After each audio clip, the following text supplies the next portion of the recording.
And welcome my dear students. This is the next video lesson of biological classification, and today we are going to study virus, viroids, prions and lichens. As we know, in the last video sessions we already discussed about 5 kingdom classification of R.H. Whitaker, but here still some organisms are present which are not classified yet in these 5 kingdoms, like viruses, viroids, prions and lichens. So we will study them separately. So चलिए start करते हैं। आज के video में हम ये सारे particles को पढ़ने वाले हैं, यानी कि इन ऑर्गेनिज्म के बारे में स्टडी करने वाले हैं, क्योंकि जो हमने 5 किंगडम क्लासिफिकेशन दिया हुआ है वहाँ पर बाकी के जो ऑर्गेनिज्म हैं वो तो डिस्क्राइब हो गए, बट अभी भी कुछ ऑर्गेनिज्म रह गए थे, जैसे कि वायरस, वायरॉइड्स, प्रियॉन्स और लाइकेंस, जिनको कि हम अभी तक क्लासिफाइड नहीं कर पाए। अब उनके पीछे रीज़न क्या था, वो रीज़न भी हम जान लेते हैं।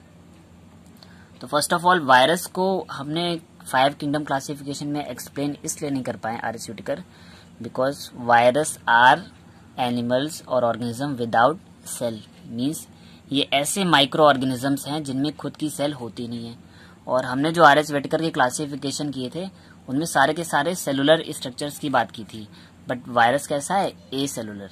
तो चलिए सबसे पहले हम स्टार्ट करते हैं, वायरस की प्रॉपर्टीज को जान लेते हैं। So virus are connecting link between living and non living. ये सबसे मोस्ट इम्पॉर्टेंट पॉइंट है।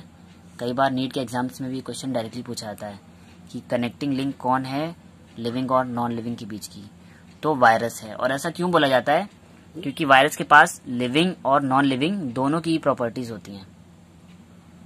मीन्स ये लिविंग प्रॉपर्टीज भी शो करते हैं और नॉन लिविंग ऑर्गेनिज्म की प्रॉपर्टी को भी शो करते हैं। सेकेंड पॉइंट कह रहा है they are acellular organism. इस पॉइंट को हाईलाइट कर लीजिएगा, acellular organism having inert crystalline structure outside the cell. Means acellular का मतलब होता है, ए मीन्स एब्सेंट और सेलुलर मतलब सेल, यानी कि वायरस में खुद की सेल होती ही नहीं है, यानी कि यहाँ पे सेल होती ही नहीं है, सेल एब्सेंट होती है। And having inert crystalline structure outside the cell, और किसी भी सेल के बाहर अगर हैं ये तो क्रिस्टल के फॉर्म में होते हैं, यानी कि ये ड्राई क्रिस्टल के फॉर्म में पड़े रहेंगे, इनएक्टिव फॉर्म में। जब तक इनको कोई सेल मिल नहीं जाती तब तक ये अपना मल्टीप्लिकेशन नहीं कर पाएंगे, क्योंकि यहाँ पर इनके पास खुद की सेल नहीं है, तो ये अपनी मल्टीप्लिकेशन के लिए किसी दूसरी सेल को ढूंढेंगे और उस सेल पर जाके अपना मल्टीप्लिकेशन स्टार्ट करते हैं। अब हम बात कर लेते हैं बॉडी की। तो वायरस की जो बॉडी होती है is composed of nucleic acid and protein. Means virus की बॉडी में होते हैं हमारे न्यूक्लिक एसिड, और न्यूक्लिक एसिड का मतलब होता है हमारे या तो डीएनए होगा या आरएनए होगा, और साथ में होगी हमारी प्रोटीन। और वो प्रोटीन कैसी है, ये वाली प्रोटीन है, कैप्सिड प्रोटीन। तो वायरस की जो बॉडी बनी होती है केवल इन 2 बेसिक स्ट्रक्चर की बनी होती है। एक तो न्यूक्लिक एसिड यानी कि जेनेटिक मटेरियल जिसको बोलते हैं डीएनए और आरएनए, जो कि वो अगली जनरेशन में ट्रांसफर कर पाए, और दूसरा एक कैप्सिड प्रोटीन होती है। कैप्सिड प्रोटीन क्या होती है, जब वायरस इनएक्टिव स्टेज में होता है तो ये कैप्सिड प्रोटीन वायरस के जेनेटिक मटेरियल को अपने अंदर क्लोज रखती है ताकि वो डिस्ट्रॉय ना हो पाए, और जैसे ही कोई सेल मिल जाती है वायरस को तो वायरस का डीएनए उस होस्ट सेल में जाकर मल्टीप्लाई करना स्टार्ट कर देता है। तो जो कैप्सिड प्रोटीन है वो एक तरह से जब अनफेवरेबल कंडीशन होती है, यानी कि जब वायरस को कोई होस्ट सेल नहीं मिलती है, वो अपनी क्रिस्टलाइन फॉर्म में होता है, तब ये कैप्सिड प्रोटीन क्या करती है, वायरस को एक तरीके से प्रोटेक्शन प्रोवाइड करती है। सो इसी वजह से हम बोल सकते हैं that they have their own genetic material that is DNA and RNA, but not have their own cell. यानी इनका खुद का जेनेटिक मटेरियल तो होता है, न्यूक्लिक एसिड इनके पास है, डीएनए एंड आरएनए, बट इनकी खुद की सेल नहीं है। ये अपने जेनेटिक मटेरियल को ट्रांसफर करने के लिए इनको कोई ना कोई सेल चाहिए होस्ट की, तभी जाके ये एक्टिव हो पाएंगे। और आगे क्या होता है, when they found the suitable host they start replication by using the machinery of the host cell. यानी कि अगर इनको कोई सुटेबल होस्ट मिल जाता है, यानी कि कोई भी ऑर्गेनिज्म हो, चाहे प्लांट सेल हो चाहे एनिमल सेल हो, कोई भी ऑर्गेनिज्म के अंदर कोई भी ऐसी होस्ट सेल मिल जाती है जहां पर इनको प्रॉपर नरिशमेंट मिल जाए, तो वहां पर जाते ही ये अपने डीएनए को या अपने आरएनए को रेप्लिकेट कराना स्टार्ट कर देंगे, यानी कि अपनी जेनेटिक मटेरियल का डुप्लीकेशन यानी कि अपने जेनेटिक मटेरियल की जो कॉपीज हैं वो बनानी स्टार्ट कर देंगे। और वो कैसे करेंगे? By using the machinery of host cell, यानी ये जिस सेल में भी जाएगा उसी की मशीनरी का यूज करेगा, यानी कि उसी सेल की मेटाबॉलिज्म का यूज करेगा अपने जेनेटिक मटेरियल को ट्रांसफर करने के लिए। अगर हम बात करें वायरस की डिस्कवरी किसने की थी, तो जो साइंटिस्ट थे DJ Ivanovsky first discovered the TMV virus causing mosaic disease on tobacco plant. Tobacco plant पे कुछ मोज़ेक डिजीज हो जाती है, यानी कि वहां पे कुछ डार्क से स्पॉट्स हो जाते हैं, ठीक है, उसको बोलते हैं मोज़ेक। तो ये मोज़ेक डिजीज होती है किसकी वजह से? टीएमवी वायरस की वजह से। और टीएमवी का फुल फॉर्म होता है टोबैको मोज़ेक वायरस, यानी कि ऐसा वायरस जो टोबैको प्लांट पर मोज़ेक डिजीज कॉज कर रहा है। तो सबसे पहले टीएमवी वायरस को डिस्कवर किया था डीजे इवानोस्की ने। इसके बाद वायरस की जो एक नॉन लिविंग प्रॉपर्टी ये होती है कि हम उनको क्रिस्टल के फॉर्म में आइसोलेट कर सकते हैं। तो ये प्रॉपर्टी कब पता चली? जब WM स्टैनले ने इनको आइसोलेट किया क्रिस्टलाइन फॉर्म में। WM Stanley isolated the crystalline form of virus, यानी कि स्टैनले पहले साइंटिस्ट थे जिन्होंने वायरस को एक क्रिस्टल के फॉर्म में आइसोलेट कर लिया। और क्रिस्टलाइन स्ट्रक्चर का होना एक नॉन लिविंग प्रॉपर्टी है। आई थिंक आपको वायरस के बारे में कई सारे फैक्ट्स क्लियर हो गए होंगे। अब हम बात कर लेते हैं वायरॉइड्स की। तो डिफरेंस क्या होता है? वायरस के केस में वायरस की खुद की प्रोटीन थी और खुद का डीएनए या आरएनए था, बट वायरॉइड्स में कुछ थोड़ा सा डिफरेंस हो जाता है। क्या डिफरेंस है देख लेते हैं। In 1971 T O Diener discovered a new infectious agent which is smaller than virus and caused potato spindle disease. अब इसने पोटैटो के प्लांट पे पोटैटो स्पिंडल डिजीज कॉज की, और ये जो पार्टिकल था ये वायरस से भी छोटा था।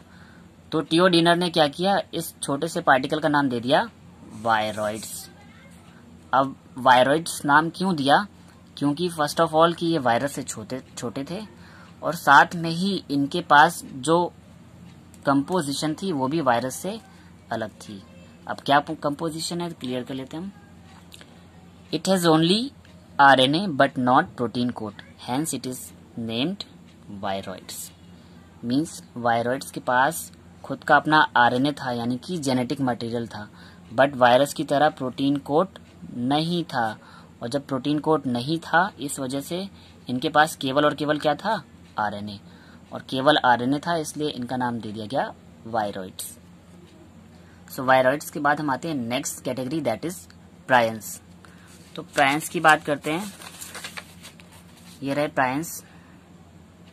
प्रायंस में कुछ और स्ट्रक्चरल चेंजमेंट होगा, और वो क्या है देख लीजिए। प्रायंस आर डीनेचर्ड और misfolded proteins cause several disease when transmit on normal protein. यानी कि जो प्रायंस हैं वो एक टाइप की क्या है? प्रोटीन है, और वो प्रोटीन कैसी है? डीनेचर्ड है या मिसफोल्डेड है। अब मिसफोल्डेड का मतलब क्या होता है? हमारी बॉडी में जो प्रोटीन होती है वो बहुत हाईली फोल्डेड होती है, यानी कि प्रोटीन में जब प्रोटीन बनता है तो प्रोटीन में कई लेवल तक फोल्डिंग होती है। तो पहले तो हमारी प्राइमरी प्रोटीन बनती है, फिर सेकेंडरी, फिर टर्सरी, और लास्ट में बनती है क्वाटरनरी प्रोटीन, ठीक है। हमारी बॉडी में जो प्रोटीन का जो स्ट्रक्चर होता है वो ये वाला होता है क्वाटरनरी। और जो प्रायंस होते हैं वो मिसफोल्डेड प्रोटीन है, यानी कि उनकी प्रोटीन या तो वेल शेप्ड नहीं है यानी कि डीनेचर है, या मिसफोल्डेड है यानी कि उसकी जो फोल्डिंग है वो प्रॉपरली नहीं हो पाई है, यानी कि वो एग्जैक्टली इस शेप में यानी कि क्वाटरनरी प्रोटीन के शेप में नहीं आ पाई है, या फिर अगर आई भी है तो उसका स्ट्रक्चर थोड़ा सा डिफरेंस है। तो जब हमारी प्रोटीन मिसफोल्डेड या डीनेचर टाइप की होती है तब उन पार्टिकल्स को नाम दे दिया गया है प्रायंस, और प्रायंस भी कुछ डिजीज कॉज करते हैं। तो इनके बिहाफ पे जो मैंने कुछ की पॉइंट्स निकाले हैं वो ये हैं आपके सामने, कि अगर हम वायरस की बात करें तो वायरस की स्ट्रक्चर में होता है केवल और केवल हमारा प्रोटीन और साथ में genetic material, that is DNA और आरएनए। या तो डीएनए होगा या आरएनए होगा, दोनों साथ में प्रेजेंट नहीं होंगे, ठीक है। हायर ऑर्गेनिज्म में डीएनए और आरएनए साथ में प्रेजेंट होते हैं, बट वायरस में एज ए जेनेटिक मटेरियल एक टाइम पर या तो केवल डीएनए हो सकता है या केवल आरएनए।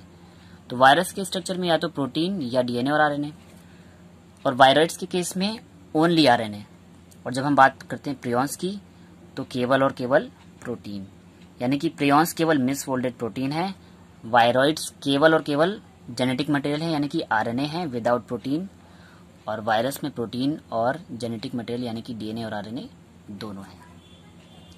अब बात कर लेते हैं आज का last topic, that is lichen. तो लाइकेन बहुत इंपॉर्टेंट टॉपिक है और ये होता क्या है, ये एक एल्गी और फंजाई के बीच की सिम्बायोटिक एसोसिएशन होती है। It is a symbiotic association between algae and fungi. अब सिम्बायोटिक एसोसिएशन के बारे में मैंने पहले भी आपको बताया, आज फिर से डिस्क्राइब कर देता हूँ। जब दो ऑर्गेनिज्म एक दूसरे के साथ रह रहे हों और दोनों को बेनिफिट हो रहा हो तो ऐसी एसोसिएशन को बोलते हैं हम सिम्बायोटिक एसोसिएशन। मीन्स किसी को भी नुकसान नहीं होगा, दोनों ऑर्गेनिज्म साथ में रहेंगे और दोनों को कुछ ना कुछ बेनिफिट होगा। तो इस प्रॉपर्टी को बोलते हैं सिम्बायोसिस या सिम्बायोटिक एसोसिएशन। तो यहाँ पर एल्गी और फंजाई दोनों एक दूसरे के साथ में रहते हैं और दोनों एक दूसरे को बेनिफिट देते रहते हैं। तो एल्गी और फंजाई की जो कंबाइंड फॉर्म होती है उन्हीं को ही बोला गया है लाइकेन। सो अब इनका सिम्बायोटिक एसोसिएशन कैसा होता है उसको जान लेते हैं हम। तो जो हमारे एल्गल पार्ट होते हैं या एल्गल कंपोनेंट होते हैं उनको हम बोल देते हैं फाइकोबायोन्ट, और जो फंगल कंपोनेंट या फंगल पार्ट होते हैं यानी कि जो फंजाई के पार्ट होते हैं उनको बोलते हैं माइकोबायोन्ट। यानी कि फाइकोबायोन्ट है हमारी एल्गी के पार्ट और माइकोबायोन्ट है हमारे फंजाई के पार्ट। अब होता क्या है, हमारी जो एल्गी है यानी कि जो फाइकोबायोन्ट है वो ऑटोट्रॉफिक है, मीन्स इनमें होता है क्लोरोफिल और ये प्लांट की तरह खुद से अपना फूड प्रिपेयर कर लेते हैं। तो ये फूड को प्रिपेयर करते हैं और उस फूड को दे देते हैं फंजाई को और साथ में खुद भी यूज कर लेते हैं। तो एल्गी ने फंजाई को क्या दिया, फूड दे दिया। अब फंजाई क्या करेगा, फंजाई तो है हेट्रोट्रॉफिक यानी कि अपने फूड के लिए दूसरे पे डिपेंडेंट है, और दूसरे पे किस पे डिपेंडेंट है, इसी फाइकोबायोन्ट पे, क्योंकि एल्गी ने जो फूड बनाया उसी फूड को उसने फंजाई के साथ शेयर कर लिया। अब उसके बदले में फंजाई एल्गी को क्या देने वाला है, तो ये क्या करता है, absorb mineral nutrient and water for fungi. अब फंजाई जो फूड बना रहा है उस फूड के लिए उसको चाहिए रॉ मटेरियल, जैसे कि हम फोटोसिंथेसिस करते हैं तो हमको सनलाइट, कार्बन डाइऑक्साइड और वाटर ये सब चाहिए होता है ना, और साथ में कुछ मिनरल्स भी चाहिए होते हैं। तो वो सारे के सारे मिनरल्स और वाटर और ये सारे जो जितने भी रॉ मटेरियल हैं फूड बनाने के लिए जो रिक्वायरमेंट होती है वो सारे रॉ मटेरियल फंजाई एब्जॉर्ब करके किसको देता है, फाइकोबायोन्ट को यानी कि एल्गी को। तो बेसिकली जो फंजाई है वो हमारे एल्गी को सारे के सारे रॉ मटेरियल प्रोवाइड करेगा और उन रॉ मटेरियल से एल्गी फूड बना के खुद भी लेगा और फंजाई को भी देगा। तो इस तरह से दोनों को बेनिफिट हो रहा है, एल्गी को अपना खाना बनाने के लिए रॉ मटेरियल मिल गया और फंजाई को खाना मिल गया। तो इस टाइप का जो एसोसिएशन है उसको बोल दिया गया हमने सिम्बायोटिक एसोसिएशन। इस सर्कल से भी हम देख सकते हैं सिंपली कि हमारा एल्गी है या फाइकोबायोन्ट है, ये अपना फूड प्रिपेयर करेगा और ये प्रिपेयर करके किसको दे देगा, फंजाई को, और फंजाई यानी कि माइकोबायोन्ट ये क्या करेगा, फूड को लेगा और साथ में ये हमारे अर्थ की सरफेस से वाटर और मिनरल्स को एब्जॉर्ब करेगा और उन वाटर मिनरल्स को ये दे देगा एल्गी को, ताकि एल्गी अपना फूड प्रिपेयर कर ले। और यही साइकिल कंटिन्यूअसली चलती रहती है और इसी को ही हम नाम दे देते हैं सिम्बायोसिस। सो आई थिंक आपको सिम्बायोटिक एसोसिएशन क्लियर हो गया होगा। एक लास्ट इंपॉर्टेंट पॉइंट है, उसे देख लीजिए। Lichens are very good pollution indicator. अगर हमें पोल्यूशन का टेस्ट करना है ना तो सबसे अच्छी प्रॉपर्टी हम देख लेते हैं कि जिस एरिया में पोल्यूशन है वहां पर हम चेक कर लेते हैं वहां पर लाइकेन प्रेजेंट है कि नहीं है, because they do not grow in polluted areas. जहां पे भी बहुत ज्यादा पोल्यूशन होगा वहां पे लाइकेन डेवलप नहीं होते हैं।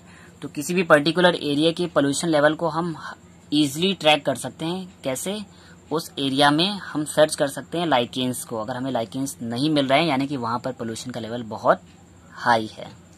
सो आई होप कि ये सारे के सारे जो पार्टिकल्स हैं जिनको हमने 5 किंगडम क्लासिफिकेशन में डिस्क्राइब नहीं किया था वो आपको आज के वीडियो में क्लियर हो गए होंगे।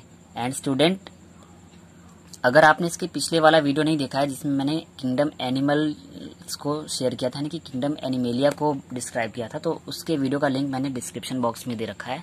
सो वहां जाकर आप उस वीडियो को देख सकते हैं। और साथ ही आज की डेट में ये लास्ट टॉपिक था हमारे बायोलॉजिकल क्लासिफिकेशन का। सो आज हमारा टॉपिक ये कंप्लीट होता है। और अगर आपको इस कंप्लीट चैप्टर के फुल नोट्स चाहिए तो मैंने उन नोट्स का पीडीएफ का लिंक भी इसी वीडियो के डिस्क्रिप्शन में दे रखा है। तो उस डिस्क्रिप्शन में पीडीएफ के लिंक पर आप क्लिक करेंगे तो आपको इस पूरे के पूरे बायोलॉजिकल क्लासिफिकेशन वाले चैप्टर का कंप्लीट पीडीएफ भी प्रोवाइड हो जाएगा। एंड अगर आपको ये वीडियो पसंद आया तो प्लीज़ इसे लाइक कीजिए और सभी स्टडी रिलेटेड ग्रुप्स में शेयर कीजिए। साथ ही चैनल को सब्सक्राइब कर लें और बेल आइकन को भी प्रेस कर लें ताकि अपकमिंग वीडियोस की नोटिफिकेशन आपको मिलते रहें। Thank you students.